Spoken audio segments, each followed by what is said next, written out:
More medications, less health. Something's broken.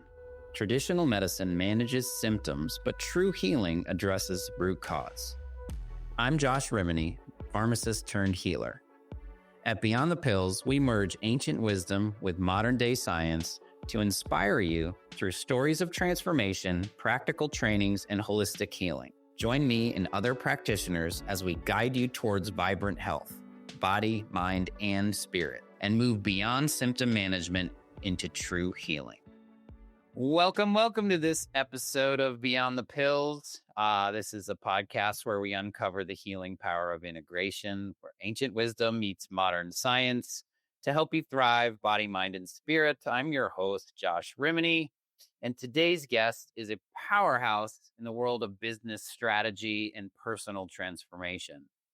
Beate Chelette is the founder of the Growth Architect and the Women's Code, and she's not just any strategist. She's someone who bootstrapped her way from $135,000 in debt as a single mom to selling her creative business to none other than Bill Gates in a multi-million-dollar deal. She was named one of PeopleHum's top 100 global thought leaders and Huffington Post's 50 must-follow women entrepreneurs. Beate helps visionaries, leaders, and change makers turn their unique talents into thriving businesses. She's the author of the best-selling book, Happy Woman, Happy World, and has advised global brands like Amazon, Merck, and the LA Philharmonic. But this conversation goes deeper. Beate has navigated chronic migraines, trauma, and healing through her plant medicines experiences and making her story not just about scaling profits, but reclaiming health, purpose, and power. So blending all the things we love to do here. Get ready to dive in on how we turn your talent into authority, avoid leadership burnout, and unlock the strategy behind sustainable success. Welcome to the show, Beate. Thank you so much, Josh. I'm excited to be here. Thank you for having me. When I kind of formed your bio from our talks and previous conversations, I just love it because I'm right in it, right here, this stuff we're talking about, right? And I'm guiding and helping others make these big decisions about these shifts and what things are going on. So your story is extraordinary. How did you go from struggling single parent in debt to selling the company to Bill Gates? Like, let's hear the story, the backstory, so we can see that. And then kind of those inner shifts that changed everything. Yeah. Well, first I want to say that, we think that that's the story, but then the story took another massive turn at the beginning of the year, just as I thought I had finally figured it all out. And I am here to share with your audience that, Josh, it just never ends because we are along for the ride. We don't know what the ride is going to be. And my ride, as you said, has been a very bumpy and at the same time beautiful and powerful journey. I'm originally from Germany, and I'm a trained photographer. It's literally the only degree I have is a photography degree. I was a producer, a photographer representative. I was, the young, cool girl here in LA producing photo shoots for Mercedes-Benz, BMW, and, was all over the place, had a great time, models and production. I mean, I really, really loved it. And I also had a couple of photographers I represented. And that was after I had been laid off in a massive recession. And I had to figure out with a newborn baby that I had to figure out how to run a business. And then I realized that my husband was a pathological liar and an alcoholic. And I had to stop that relationship. And then next thing I know, I'm a single mom and I'm trying to figure this all out. And as I'm thrusted into this entrepreneurial journey, I had to just overcome all these crazy things that you read about that happen to other people. And I just am that other person. And it started with, I just started my business, and 18 months after I did, there was this massive earthquake in Los Angeles. And my production business that I had built at the time, up to a good sized business, just stopped because nobody in their own right mind would come on a plane flight to Los Angeles when everything was in shambles. And then that kind of starts to, get better. And I'm working more with my photographers, and I built it up to about $1 million business, which is a nice sized business. Only what 2 to 4% of all entrepreneurs even make it to the $1 million. Right. And but I was on the road a lot because I was producing. And then I find out that my key employee had a plan to run her own business, which was my business without me, with my key vendor. So next thing I know, my invoices are not paid. And as I'm checking out, it's like, hey, you're late. And they say, oh, no, we paid it to their business because they said you are out of business and you were not trustworthy and you didn't pay them. And so they asked us to pay them directly. So I sued him. So next thing I know, I'm in this big lawsuit, which I would never do again. And it turns out I'm in a lawsuit with State Farm Insurance, not just because they had errors in emission insurance through a group insurance through a photography association. But I did not know that. So I'm fighting by myself this like big, mean, nasty battle. And just as I think I'm coming around this corner, September 11th comes. And in one day, my production business is wiped out again. I lose everything I have in one day. So I lost the photography representation business. I lost my production business. And now I'm in big trouble and a lot of debt. So I'm fighting. And the lawsuit settles, and it settles for nothing. Like it literally settles for the exact amount of money I owed in debt and the money I owed my attorney. And I remember on the last, $200, I went downtown and I bought a bunch of flowers for my attorney who fought so hard for so long. And I'm looking at my bank account and I'm thinking to myself, I could have saved myself all this trouble. I could have done nothing. I could have had nothing a year ago. And I fought all this time to have nothing. And that was a big lesson I learned. And from there on, I had to go back into debt because I didn't have any money. I didn't have any income. Everything was gone. And I built this stock photography syndication business, which was really back in those days, an early technology-based business, because we digitized a lot of the content assets that most people can't even imagine that there was a analog version of life before digital. But we digitized all of that stuff. So we were that company, and that created a value for Bill Gates' company.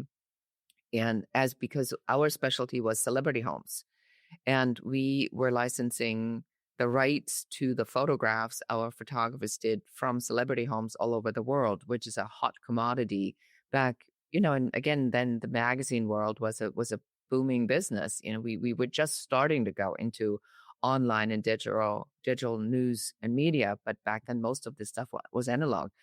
And we became very quickly the world leader in this category. And that's why this Bill Gates company came and says, we are interested in buying it. And I had not considered selling it, but my key photographer, Fernando Bengochea, vanished in the tsunami in Asia and was never to be found again. And that was my big producer. That was a big story back then on Oprah because it was Nate Berkus's partner and, the interior designer that does a lot of stuff now for living spaces.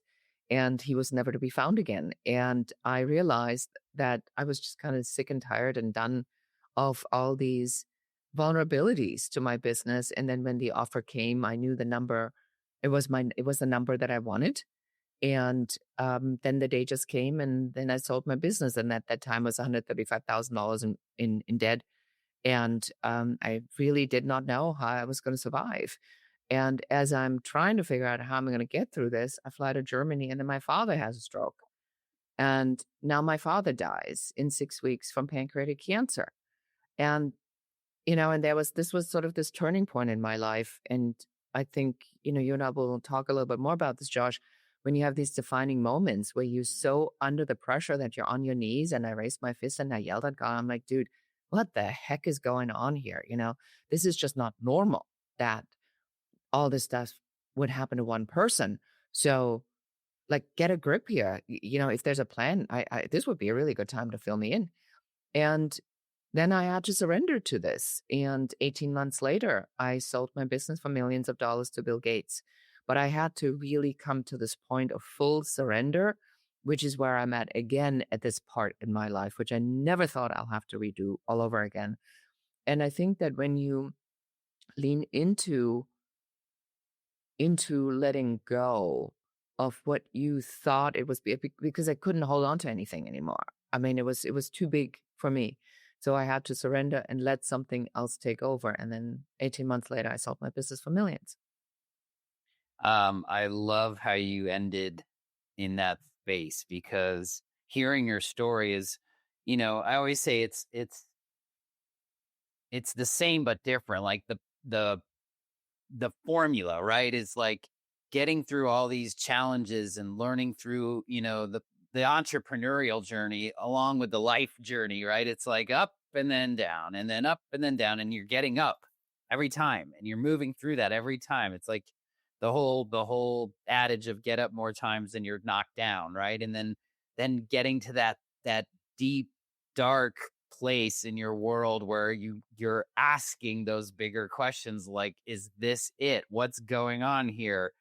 The dark night of the soul part of you. And then I really resonate with the surrender piece, because that's what happened to me in another way this year too. I went on my own surrender experiment. I surrendered to what was. I surrendered to what was in alignment with me. And that one piece that you said, when everything's just so overwhelming, you can't do anything but surrender. You surrender, you let go, and then what happens, right? Everything sort of aligned, because there was no other, like, the universe just decided, like, okay, now she's getting it, right? It's like that piece where I talk a lot about this with a lot of friends of mine and a lot of people on this show, is like, it's not that you're giving up either, right? It's not that we just let go of everything. It's like you surrender to the outcome. You surrender to this higher thing that's going to be coming, and you don't even know what it's going to be. That's why it's a surrender, right? And so I really resonated with that, because that was a very tipping point in my evolution, in my journey to self this past year. I'm literally, this week represents that whole year that I took and did that whole process that you were kind of looking through. So I'm curious on those lessons learned and how you've created that into and those pieces into what you do for others, right? Yeah, I think that I didn't really even understand what I was creating up until this year. Mhm. And again, Right? this is we now looking, this is 20 years ago. Yeah. And in anybody's book, that's a good amount of time. So in the days since, what did I do? I built up this photography coaching business, and only to find out that the whole photography industry and content and assets was imploding faster than you could create anything, because content became a commodity. Everybody does it. There's very little value to content creation. And now look what's happening with AI. The remaining digital content creation piece is now becoming completely invaluable, because everybody can go to ChatGPT or an AI and create a logo or images. So it's now taken a whole different turn again. But I, and then I went in creative consulting, only to find out that photographers are not the only ones who are broke, but there are a lot of creatives that don't know how to run a business. And then I went into business consulting. But my heart's always been with people, Josh, that are non-conforming, if I really want to be honest here. And Yeah. non-conforming, I mean, are people that have big ideas, that are a little bit weird, maybe a hippie or two, or they're have a different ethnicity or a different sexual orientation, people that are not typically conforming to the matrix, as we, a lot of us are calling it now, in this system that's been built by a white man for the average white man with the typical idea of I work hard, I sacrifice everything, I hustle, I have a pension, I have Social Security, I get Medicare, and then one day all magically will fall into place, and then I'm going to buy an RV and I'm going to sit in my reclining chair traveling through America, through the national parks, watching football games or go hiking. And I never thought that this dream really worked for women, certainly not single women, certainly not for immigrants. And I found increasingly that it doesn't work for most people. And what we're seeing today, it doesn't work anymore for the person who created it either. So I am absolutely astounded. This is not like a man bashing or a white man bashing thing. But when I look at what was built and who built it and what did they build it for this particular motion. And now I see that the very people that built it are saying, what a shit system this is.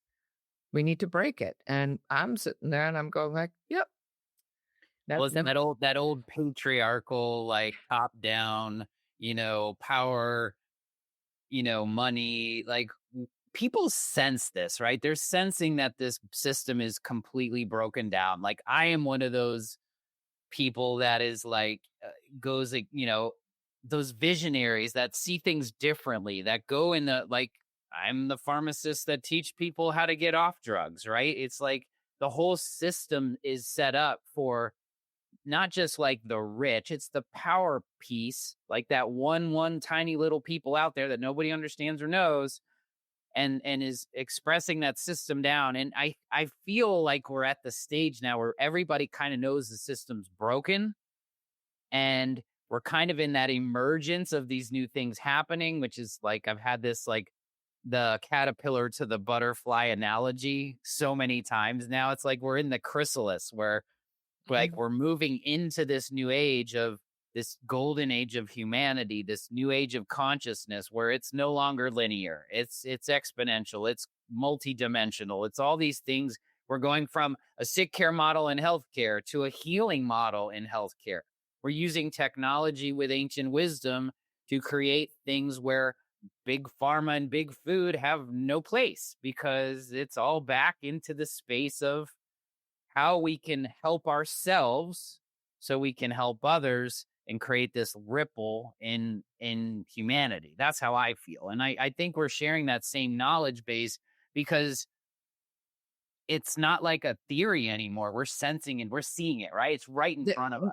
Because there's critical mass. I just spoke to somebody and he said that the number of conscious leaders, healers, is about 0.5%. And the mass activation that I talk about a lot, because I'm suddenly having conversations about this nonstop, and I'm leaning, and I'm really leaning into it more and more and more. And the more I lean into it, the more people like this are showing up.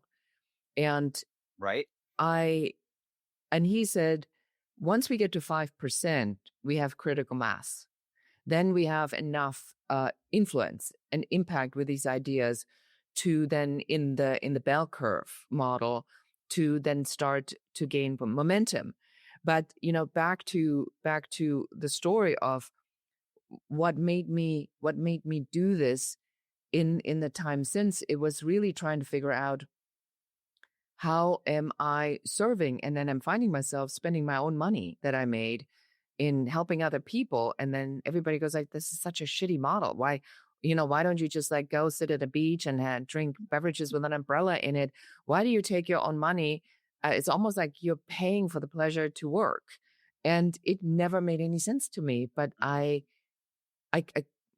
for some reason, I couldn't not do that. And I always felt a little bit stupid about this. And that was until I began my plant journey. And that was now about a year and 4 months ago. And I always, there's a reason why I'm on the other end of the planet. My mother's extremely abusive. And my mother is a World War II child raised by a World War I mother who was also in World War II and then lost her husband. And, there's all kinds of like stuff that doesn't make any sense because supposedly he was a math teacher, but then he was the guy who went in the harbor to check if the submarine boat was properly secured in the harbor. And I'm thinking, there's not a math teacher in this world whose job it is to go in the harbor and check on whether or not the biggest asset of the German military at the time is secure. So there's like all kinds of stuff in here. I'm going, I know I'm being lied to. And maybe they've been lied to about what really went on. So there's a lot of generational trauma and war. And my mother was just a really horrible mother to me specifically. And mentally unstable, and probably would be diagnosed today with severe PTSD, depression, potentially bipolar. So all kinds of things. She's 90, she's functioning, she's never been diagnosed, she's never seen a therapist. She's been suffering her entire life in this mental prison she put herself in. But I carried a lot, and I left Germany. I did the therapy, I did the talk therapy, I did the retreats, the past life regressions. I mean, my God, I did like everything, and I still felt like I was carrying this with me. And my now husband said to me, "You should do a plant journey." And I'm like, not a chance in hell. Why would I put myself through this again? Why would I wanting to remember more than I remember? That was my big fear, Josh. My biggest fear was that I was going to remember things Go back to it. Yeah. that I had, thank God, forgotten, and that I had to relive this all over again. And then I'd be sort of in the middle of it. And as Mother Ayahuasca, or our good friend, the plant medicine so often does, they said, "Oh, that's where the fear is? Allow me to take you right there." The mother teacher gives you what you need always. Yeah. Always. Always, always, always, always. So I am in Costa Rica in my plant journey, and I am getting just hammered. I mean, hammered. Like I'm literally in a fetal position on a piece of grass outside of Maloka, staring in this fire pit, and everything is so weird and so uncomfortable and in so much pain. I'm so sick and so nauseous, and and stuff's happening. And I'm going like, why did I pay so much money to feel this terrible? I was like, that was the dumbest, stupidest thing I have ever done in my entire life. And I remembered everything. And I remembered that not just was she psychologically abusive, emotionally abusive, she was physically abusive. And, I'm feeling my cheek burned, and I'm going, oh, the beatings. I totally forgot the beatings. And, and then you stand there and you go, okay, and now what? Now, what do we do with the recognition of the reality of what our journey here has been? And one of the facilitators gave me a quote that really changed my life. And the quote, and I don't remember by whom the quote is, and I've been trying to find out who I can attribute this to, but I've been unable to. And the quote goes like this: "How hungry must your heart have been to devour mine?" Mm-hmm. And that to me changed everything, because that to me for the first time was the recognition of not just what did she do or what was done to me or what I kept recreating, with this marriage that I was in and the difficult relationships and fixing people and trying, the wounded healer stuff. When I realized that it was never about me, I just happened to have been in the line of fire, that this was her inability to deal with her own stuff. And Mhm. then when I realized that what's hers is hers and what's mine is mine, and I no longer tried to make sense of why she did it, because at this point it didn't matter anymore, it was already over. But then that's when you take the power back and you say, what am I going to do with this now? How do I move forward? And I think this is really the part where the healing begins, and the part that you do begin. Without that realization, I think it's almost impossible to free yourself from some of these um, pieces that are sitting on you. And in one of my journeys, when I was thinking about, the migraines, what were the migraines all about? And it literally says, you're breaking your head wondering why she did this. It was literally breaking my head because I couldn't figure out, being a mother myself, not being a grandparent, why somebody could be so thoroughly evil and mean to their own child. And I just couldn't, I mean, I still can't understand it. But back then, I think that was a big reason and why it caused so many migraines.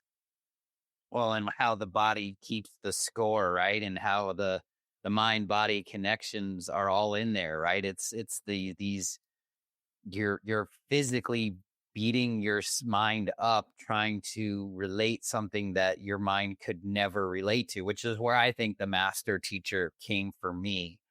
When my trip in Peru this summer was that same realization of like the surrender of my analytical, right? Is like going from here to here has been a big journey in my life, and it's a continued journey. And same thing happened to me. It was like, it's too overwhelming, dude. You just got to let it go. Like, you got to let go of the thing, because I've been so analytical my whole life. It's been my protector. It's been how I've been able to shield myself from all the wounds and things. And so it was that really beautiful, like you said, I think the beauty of what you said was realization.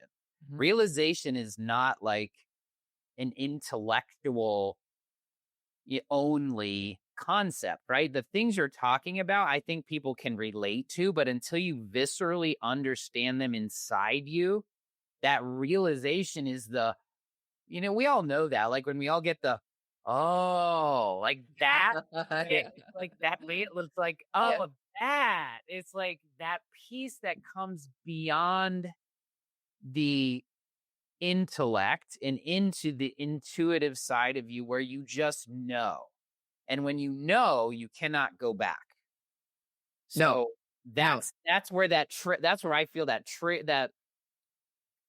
triggering point comes in someone's life, where they realize. This is why I love plant medicines. It's literally a realization. You will get a realization if you align your preparation with your intention and the healer work. Like, we're not talking about just doing a medicine, like popping a pill and then getting it done. Like, there's a whole process. And we've talked about this on many episodes. Like, we got to make sure we're doing it the right way.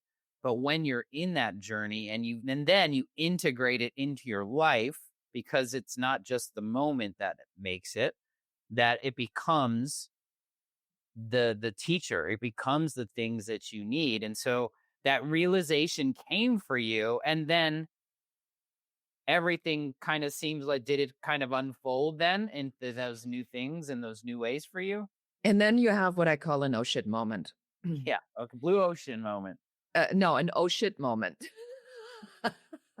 of which I have had many. To your point, the issues are in the tissues. They always are. And a lot of times there's also generational stuff. There's a lot of studies now when you dive into some of the plant medicine science and the studies that have been done. We do know from some experiments that um, pain associated with a particular smell will program generations to feel pain or to be afraid at a particular smell, even though they've never experienced the pain. And we now know that these things are generational and that they sit with you, and a lot of stuff might not even be yours. You don't even know. But the big changing point was when I had to look at the story of the lone wolf fighter overcoming all these things. Beate Chelette, immigrant, fought her way through it bravely. And suddenly the story that drove me to all of this no longer had any meaning.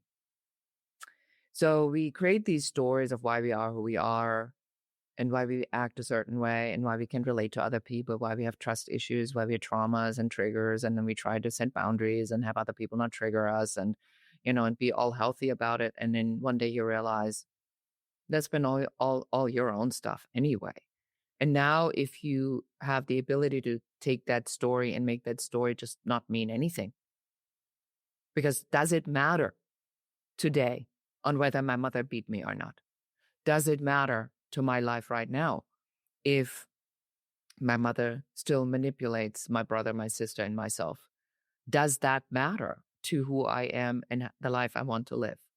And then you realize, if I were to let this story go, am I gonna have to rewrite my entire life story? Then everything I've done has no meaning because then the meaning just changed, or everything that I believed in was wrong all along. Who am I now? And that's a scary moment. That's why people don't want to let go of the story. Because who am I going to become? Who am I going to become? If I lose my identity, right? Because we have that the identity is the story, right? The identity is the story. And I want to just tell you an example of what came up now in another journey, and not in a journey actually. That came a realization that came about 6 months after my first journey. So I am in Mexico City on a retreat that I facilitated, and we go into one of those tapas restaurants, and I walk in there, and it's a very familiar smell to me. And there's a lot of garlic in tapas, and I can't eat garlic. Garlic is actually one of my migraine triggers, and nobody really ever knew why that was, but I couldn't handle garlic. And I got so sick from the smell that I was literally had to go back to the hotel and, spent like 2 hours in the bathroom. And I couldn't figure it out. And then suddenly it dawned on me.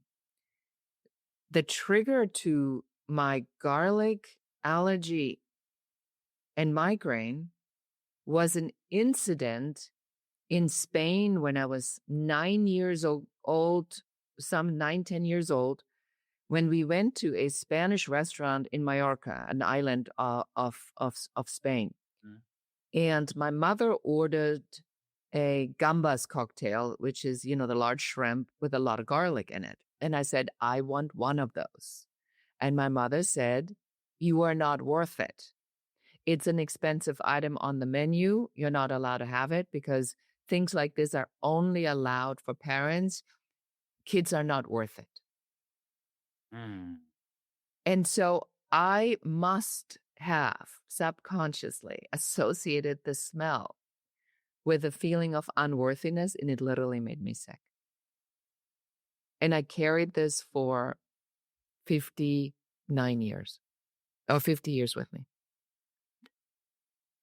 Where do you think you have to get to the point of origin to getting through it? Not necessarily. A lot of people I talk to are in the space of I don't remember this time frame. I don't know when that origin came from. You know what I mean? It's like sometimes people try to analyze back the timeline, but then they get trapped somewhere. They don't really understand where that core wound came from per se. Do you think people can move through it? I think that's where surrender comes in. It should not matter to you. If it comes up, and this came up 6 months later while we were having lunch in a completely unrelated place. I was not on medicine. I was not meditating. I was literally, I was in the middle of a trigger. that I've never experienced this strongly as I had. And then the realization just came through. I think it just was something that was ready to be resolved, Yeah. but it came on time and I wasn't pushing it. I don't know if pushing the issue is going to necessarily be helpful because suppressed memories or traumas, they kind of like do what they want. And you just have to be willing to not give it any meaning until the time comes where you might be able to resolve it. It might come up or it might just go away. I've known plenty of people that had migraines and did plant medicine and they didn't have to do anything. It just went away after the plant journey. Not for me. I mean, my first journey was, as I said, a year and a half ago, and my second journey was a couple months ago. And that was all about letting go and surrender. And boy, did I get my butt kicked on that one 4 days later. But I think the big lesson about plant medicine is you're not in control of this. It will take you where it needs to go, and you need to surrender to that. Yeah, that's a big. I always say the only path forward is through. Mm-hmm. And especially in plant medicines, you do not control the journey, which is why you need facilitators and guides and healers that are very well skilled and very well. Yeah. Please don't do this at home or This is not recreational. This is not like I'm going to heal myself. It's very dangerous in the wrong situation, which is why we call it set and setting. Mindset is key, but also the setting you create. I think, we've demonstrated that enough in a lot of different places. And I think there's a lot of great avenues for that. And this is why I love to guide people towards when they prepare as how to choose the medicine and then where to go for it. Because I think, and all the people that we've identified and interviewed on this particular show is they've been verified. They do it right. Like there's an integrity we also have to keep with the medicine, especially like the mother and ayahuasca, because it's not a substance. There's a whole component to the lineage and how it's relayed and the way and manner in which people receive it. And it's becoming modernized a little bit because the shamans of old are understanding this is a new age. And this is why I love having these conversations with people that are kind of using both sides at the same time, not going straight over to the clinic and getting an injection versus like respecting that whole integrity. And I think everyone that I know that has had these types of experiences that you and I are discussing here, that's how you do go through that. And it's not for everybody either. It's not like we're saying like, the only way to get through all this stuff is to go use the plants, but they are master teachers for the right people. Some people don't want to open up those stories, and they're very scared of going through those journeys because you don't know what your message is going to be. And some of these messages, I've seen people freak out, and I've seen people have such a horrible experience that they packed up and left on the first night. And I've always been very specific. The first journey I did, I sought out a particular shaman that I had resonance with. Yeah. And, and I was looking. And then, and the shaman I worked with was the Taita Juanito, who comes from a very, very, very long lineage in Colombia. And he was the youngest shaman, and his great-grandfather is the oldest living shaman from his particular tribe. And I wanted that long lineage, and that I didn't want somebody who went on a how to be a shaman course and then, does plant medicine. There's wonderful people like that out there too, but I really wanted somebody who came from that. Yes. From the tribe, because we also need to look at the prophecies that have been written, right? The plant medicine's been around for thousands of years. It's just been kept a secret. And the prophecies have said that the next round of healing is going to come from the West, not the East. Yep.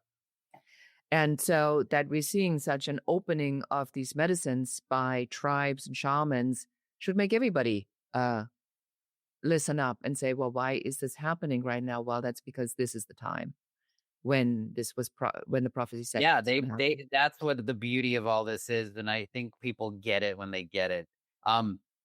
I was just in Costa Rica and we were talking about Taita Juanito.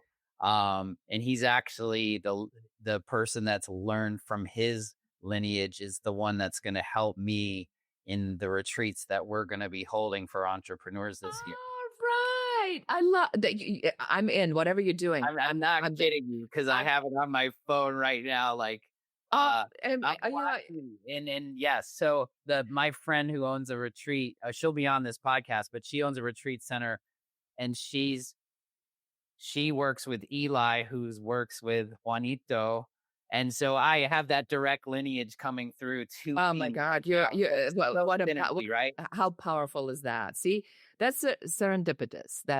That's the shaman that I was drawn to, and we're having a conversation. You're like, that's a shaman that has emerged. Yeah. Yep. And that's so the lineage is super important, but it's also the connectivity of the resonance, right? Like we're literally having an online conversation across the country.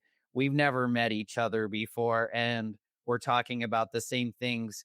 And it literally happened to me 3 days ago.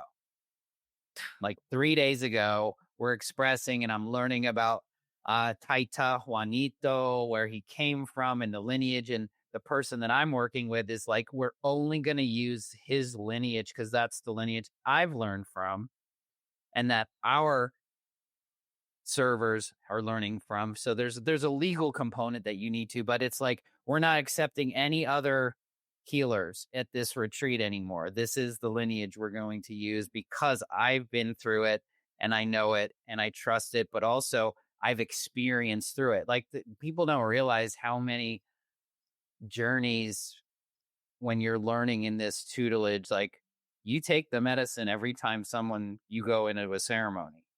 All the facilitators, all the people that are learning under the lineage, they have to be vibration. Yes. Yeah. So they have to be in that vibration. And so I love that. I love the synchronicities and the beautiful parts of life. Let's Ben, thank you for sharing your amazing story. Let's flip over to the entrepreneurial side, right? You're here, you've got a program, you teach other entrepreneurs how to, get to their authority, and move themselves. And you and I are in a connection. I know we'll connect on other ways.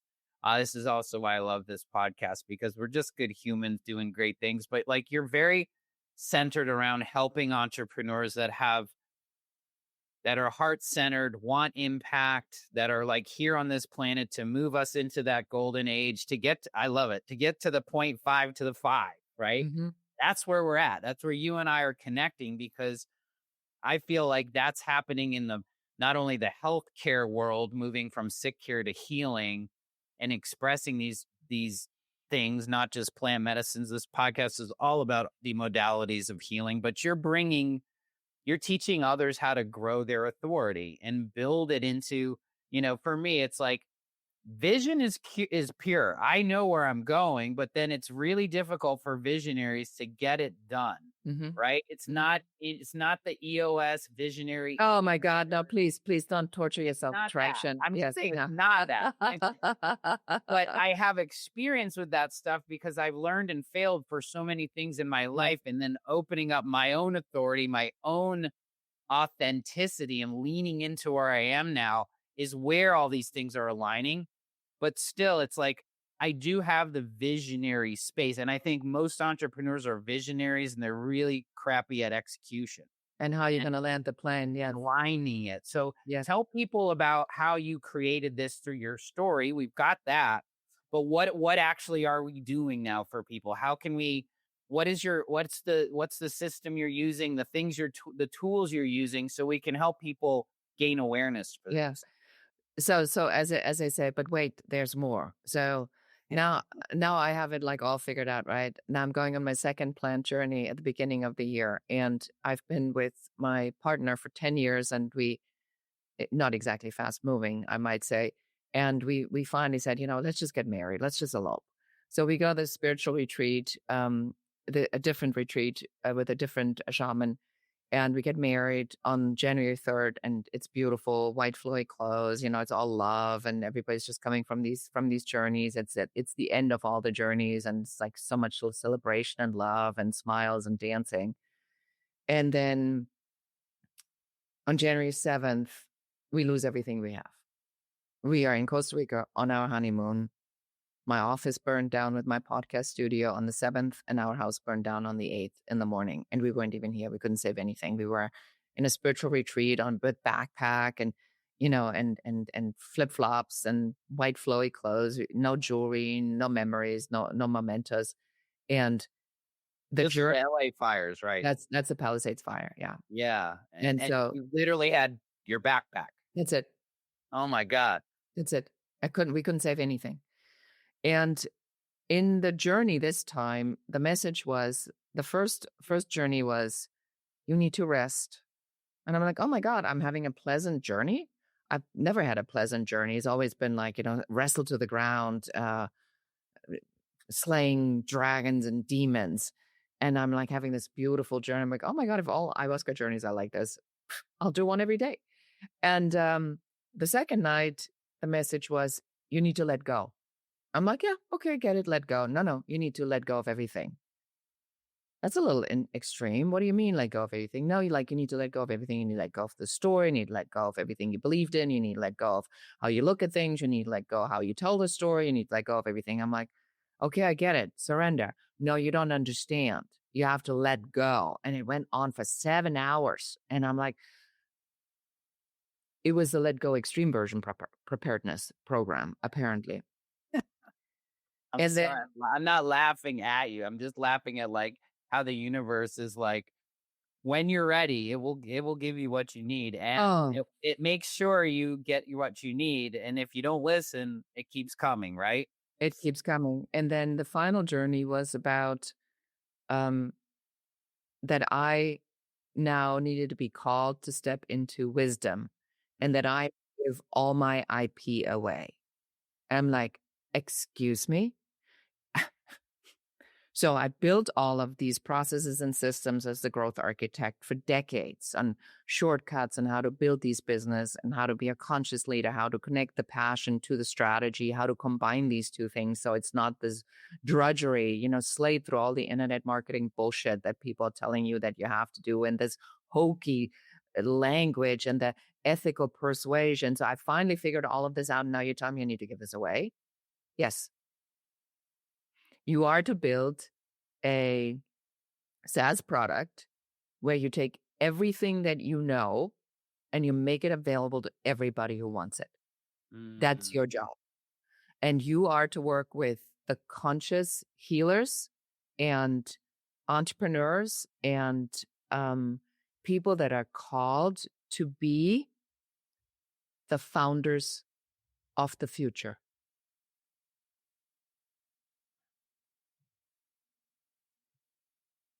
And that was so powerful that I sat there and I go, oh, okay, I guess I'm supposed to give all my IP away and find a way to take everything that I've ever created, and the stuff that I've created, it's been, created, what, 40, 50, $60 million. It's been used, I've had over some of these programs have over 25,000 people that have taken them. And now I'm supposed to take all of this and make it available for the price of a SaaS product, for like $100 a month, for, the next level, $300 a month, and for the highest level, $1,000 a month. And I'm going, that's a big ask that's being made here. And then a couple weeks later, we're now coming through all of this. One of the people that was on the ayahuasca journey with me this time says, I didn't tell you this at the time, but I'm telling you this now. I was told that I need to help you build it. This guy works at Meta. He's a product manager. Guess what? For SaaS products. You can't make this stuff up. You just can't, right? So yesterday at about 5 o'clock, I sat in my car after I got my hair done, and I took a photo of me sitting in the parking garage that smelled of urine because a lot of homeless people in LA use parking garages for all kinds of things. I'm sitting in a parking garage with my laptop in my car, and I just had pulled the trigger to launch it. And I invited our first 3 beta testers to build the program. And he's part of it. So the shift, and what I want to sort of get really clear here now is there's multiple things that come now in play. So what shifted after the fire took everything? I mean, I'm going through the grieving process, and I'm angry, and I cry a lot, and it hits me at certain times. I mean, I lost everything. I'll never have another Mother's Day card that I read. I never see another letter from my father that he wrote. My mother gave me all the estate jewelry a year ago, and that all burned. I mean, literally, I have nothing of my previous life. Nothing survived. And the thing that happened is that our community, and neither my husband nor I knew this, was so overwhelmingly generous with us that we didn't even know what to do with it. And what I realized is that I had given extensively, my money, helping other people, mentoring, doing a lot of stuff for free for so many years, and I never knew why. It was to prepare for the moment where I was to receive. 100%. And Ooh. Josh, you felt that, right? Ooh, yeah, that's the T capital truth, right? That's the journey. And then people would put their kids to bed and drove for an hour and a half to drop off a bag with a jacket. A friend of mine, one of the women that I mentor, she brought me a copy of my own book and said, "You now need this more than I do. And I know this will be the only copy you have." She says, "Oh, by the way, it's a really good book. You should read it." And, and our kids, set up a GoFundMe page, and we had, somebody gave us their place. They were in Paris romancing a woman. He says, "I'm not there. Just crash at my place as long as you need. I'm going to be gone for the rest of the month." And our kids made appointments for places to rent, and boom, boom, boom, boom, boom. We were so overwhelmed by what happened that we couldn't even think or make any decisions. And we received so much all at once. It was the most humbling experience. But because I'm a business strategist at heart, I had to think about, if this is happening to me after this journey, then what am I being called to transform this into that helps other people? Because that's the only thing that I have to believe in. Otherwise, I'll go nuts. If I would believe this is punishment, then we're all done here. But I don't believe that. I believe the law of polarity says if it's happening on one side, the other side must already exist. So I have to be determined to find the other side of this. So I've been looking. And I've been financially taken care of. I magically had all the right insurance for my office and for our house. So we are the people that are amongst the unlucky ones, the lucky ones. We have all the right insurance. We have guaranteed replacement value. All of our cars burned. They're already all taken care of. My business insurance paid me $25,000. It paid me $17,000 in income loss. I was a recipient of a grant. Funny story, when we went through the rubble, to look for something, you have like this romantic illusion that you'll bend over and you go, oh my God, what's that? And you pull out your grandmother's pearls fully intact. Not when something burns at 2000 degrees for 12 hours. It's all gone. There's nothing. And he gives me a rune, one rune. And it's the X. And the X rune stands for gift. An hour later, I get a call from the LA Fire Relief Fund. I've been given a $25,000 grant. And, so the cash is here. I can actually build it. And that's what I'm focusing on now is, what do I need to be? Who do we need to become to help the founders of the future to do the work that they are now awakening to or being called to do? Because that's what happened in these journeys over and over and over again. One hand raises after another. I'm called to do this. I'm called to do this. I'm called to do this. And I'm like so connected to this intuitively because I am on this vibration. But my skill set is that I can look at somebody who has this crazy idea. And I'll give you an example, then you know exactly how this shows up. So I talked to this woman, and she is an educator at Harvard. And now she says, I am helping people to connect with their purpose. And I said to her, are you seeing what's happening in the educational institutions? And she says, oh, yeah, it's the worst. In educational institutions, it's particularly terrible because they lost their way. Educational institutions used to be where the intellectuals went and drove innovation. And now it's all driven by alumni associations and who gives what money, and that's being allocated and then drives what we go to. Well, that's breaking now too. That's also being under complete scrutiny. And I looked at her and I said, you're not here to help anybody. I said, with your background, you're here to help the people in the educational world to regain this original sense of what these educational institutions were supposed to operate as: innovation, thought leadership, challenging systems, building a future. And her eyes just like popped wide open. And then she freaked out. And she says, I don't know if I I said, that's when the message comes through, and the message comes through with such a magnitude, and I literally, like, when I pull this information down, Josh, I see it. And all I do is I just tell you what's already there, because you don't know how to see that. That's my gift. That's what I do. And then I said, oh, and here's the business model for it. This is how we built it. That's my gift. So what I've built, long-winded answer to your simple question, what do you do now?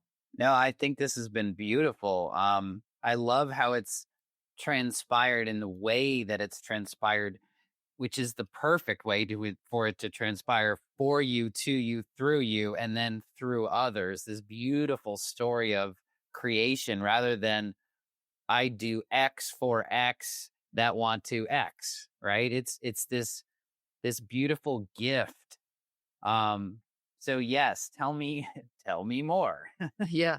So I've always created business building structures in 3 different levels. So one is where you build the model. That's where you turn the talent into a business, because you have to have the idea flushed out and the business model flushed out. You have to know who you're doing it for, why you're doing it. You have to have a story with it. That's the prerequisite for building a business. That's the first part. That's going to be that's our first level. That's the level we are building right now. After that's the second level, that's the growth level.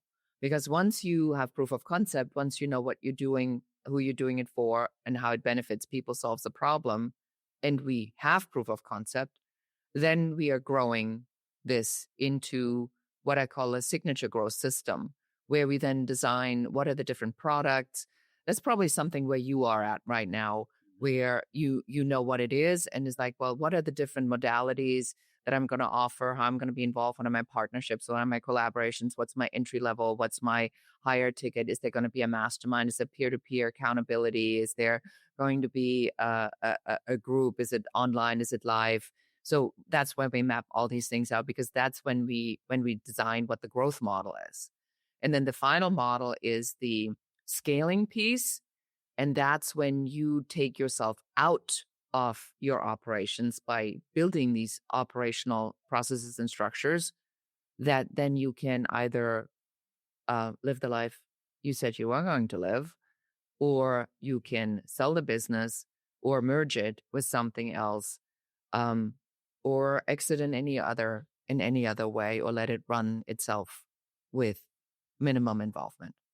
And so right now, what I see the most is in this Creator Forge piece, which is the SaaS that we are building.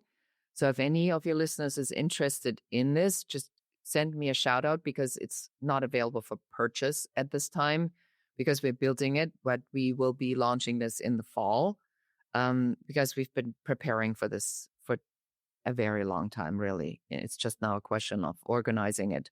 And we have a beta group in place that's going to tell us what we need to be building. And basically, it will be, if you have this idea, it will show you all the steps that I take with my clients that pay me thousands of dollars on how to flesh out the idea, build the business model. If you need me to help you, there's, obviously there's an additional stuff available, but the system is going to be built so it is self-sustaining if you choose so, because a lot of conscious entrepreneurs are in this first level. They need to figure out how to make money go a long way. So the money isn't coming in yet. So we have to first get them to the point where they get the income. Yeah. And then once we have the income, then we can take them to the next level. So I'm really working on this. If you're an entrepreneur that's already in business and you go, I know what I need to do, but I need some help and I need accountability, we've created Forum.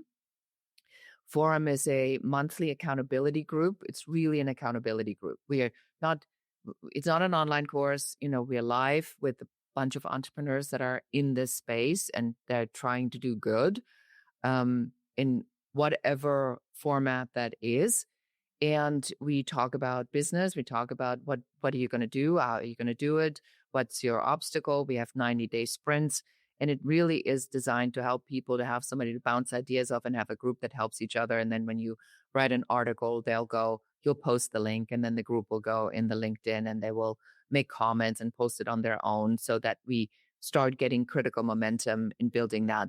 And I made that dirt cheap. It's $325. So let's not make this complicated or mysterious. And so for the amount of a good therapy session, you can have access to me and a group for as long as you like. There's no minimum. You can cancel anytime within 30 days. It's designed for anybody who feels that they need help, to give them help, but they have to have a business model first. Mm-hmm. So this does not work for anybody who does not know what they're doing. They need to go into turn your talent into business first. I love that. And you're doing it with the people that resonate with you, resonate with this larger mission. I call it the collective. You calls it something else, like the founders of the future. I call it the conscious Avengers. Like, we are all in this space where, we're moving the paradigm, but we're doing it in this collective fashion, which means, like, you and I are very much connected in that space of understanding, because we've gone through our own journey, and we're almost in this, I feel like this, like, for me, it's like, I'm almost in the sense where I can see the prophecy, right? We can see what's coming, not as clearly as day from the shamanic perspective, like where we see, but like, it's like, we're here to grow something bigger than us. And we have our zone of genius that we're creating in order to make our imprint, our influence in the world. And when we do that from ourselves, that's why I love helping entrepreneurs, optimize their whole body, mind, and spirit, so they're overflowing. So then their business overflows, and people like you can help them in this beautiful way to move it forward. And then that ripple effect becomes so great because it's bigger than any of us. And this is why I think we're all getting into that space of like you said, it's like you're almost you're giving away your IP. Like Spirit said, it's not about you owning the thing. It's about you sharing the wisdom, these wisdom keepers that are emerging. It's so beautiful because it's coming in the modernized space of this world, but it's what the ancients. It's the principle. Yeah. It's what the ancients have been doing ever. They call them wisdom keepers, right? They're ones that are just holding that wisdom. And when I got through my journey in Peru and I came out, it's like, I no longer have to teach. I just share. I share my experience. I share these things. Like, we have 20,000 community pharmacies in this country alone that are waiting for something new to come because the old system's completely crushed. The reimbursement model's gone backwards. They're not making money. And, the prescriptions just mask the symptoms. They don't help people. And it's like, well, if I created that model, then everybody else can learn how to heal and grow.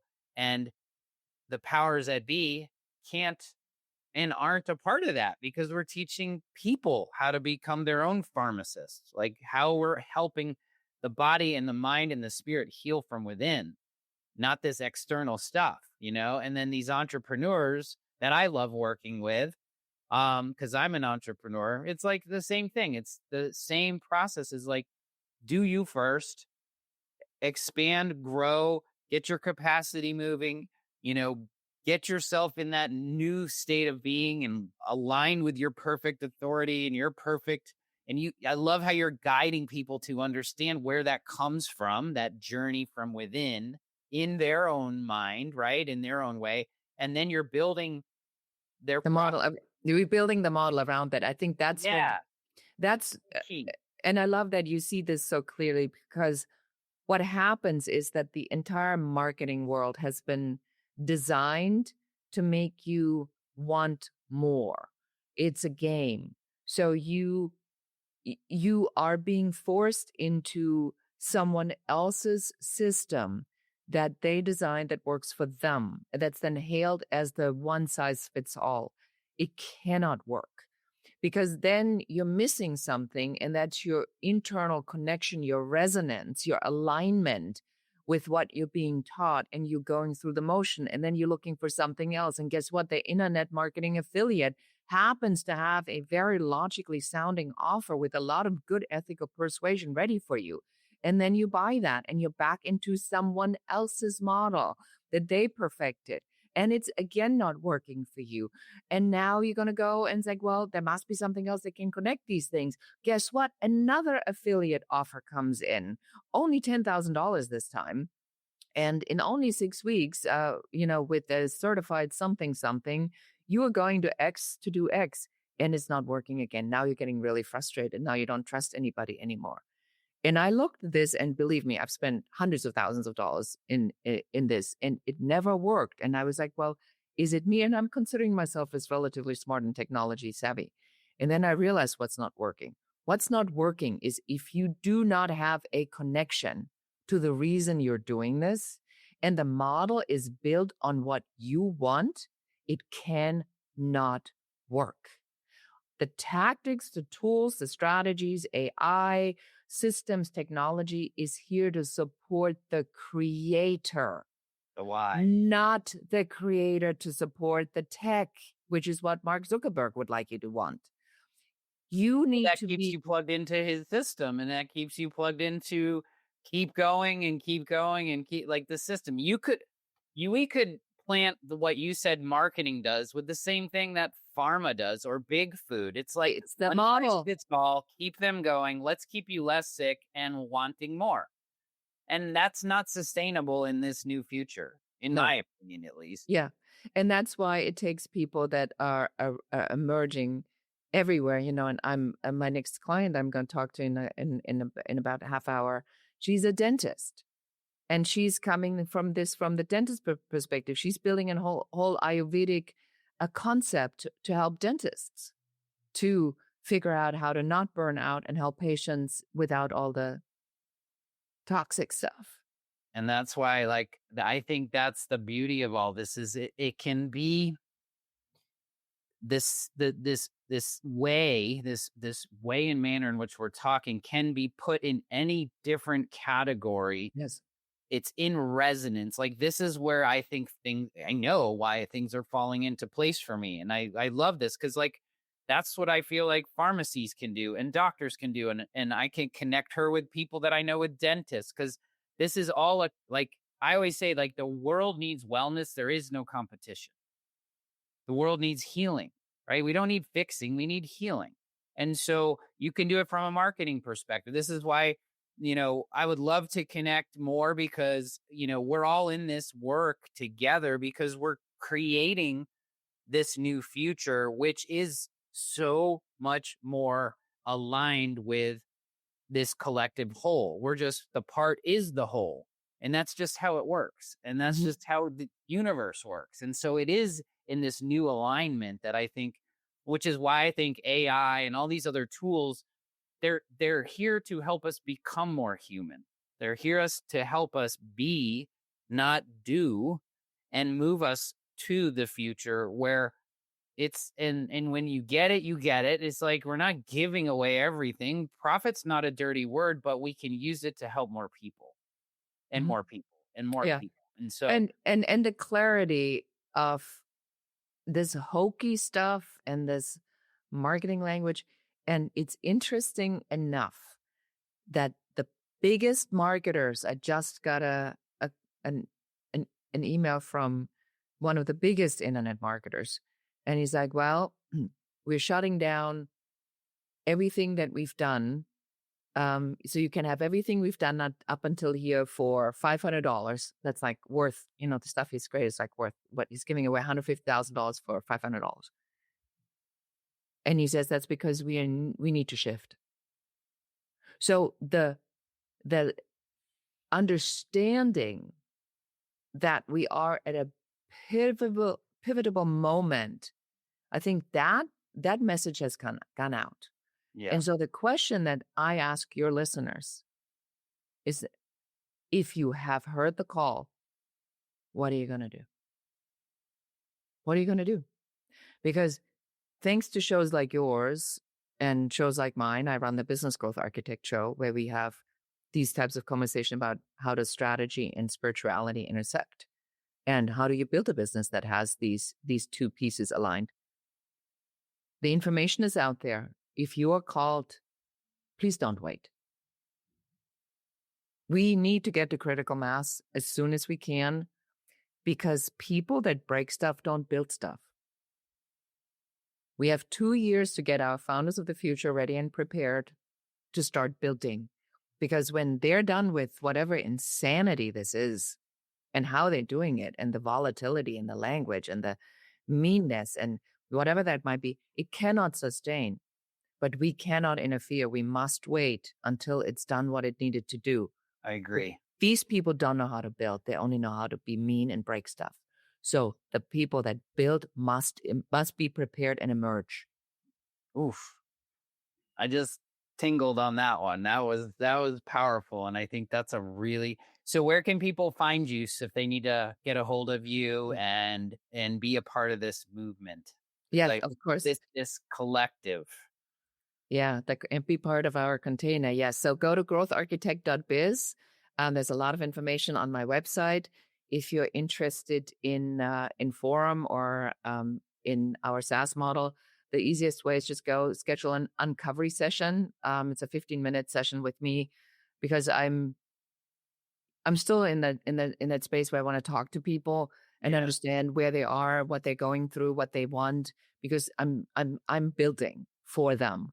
So I would love to have the conversation. You can find me anywhere on social media, LinkedIn and Instagram, my two main ones. I'm also really loving Substack. I think that a lot of the thought leadership and the resistance is building on Substack. Great conversation. So I recommend anybody to go there. But yeah, uncovery session or just DM me, LinkedIn, Instagram is probably the fastest way to get to me. Amazing.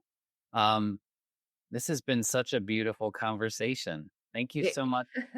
I don't know. Now you know everything. Yes. No, I know we're going to connect more because this is why this is like a beautiful discovery session for me to like have those strategic alliance partnerships where we're all doing it for the right, I don't even say reason anymore. It's the right alignment, the resonance that's happening. And I'm in full alignment with this because the people that I'm working with now, like we're forming a men's entrepreneur, dad, and men's alliance that is rooted just like this. It's like all the entrepreneurs moving forward and then having that business merged with the spirituality is so key for me and for so many people in this path that we are all in this together in this beautiful light. So this has been very powerful for me. I know that we'll be connecting in the future.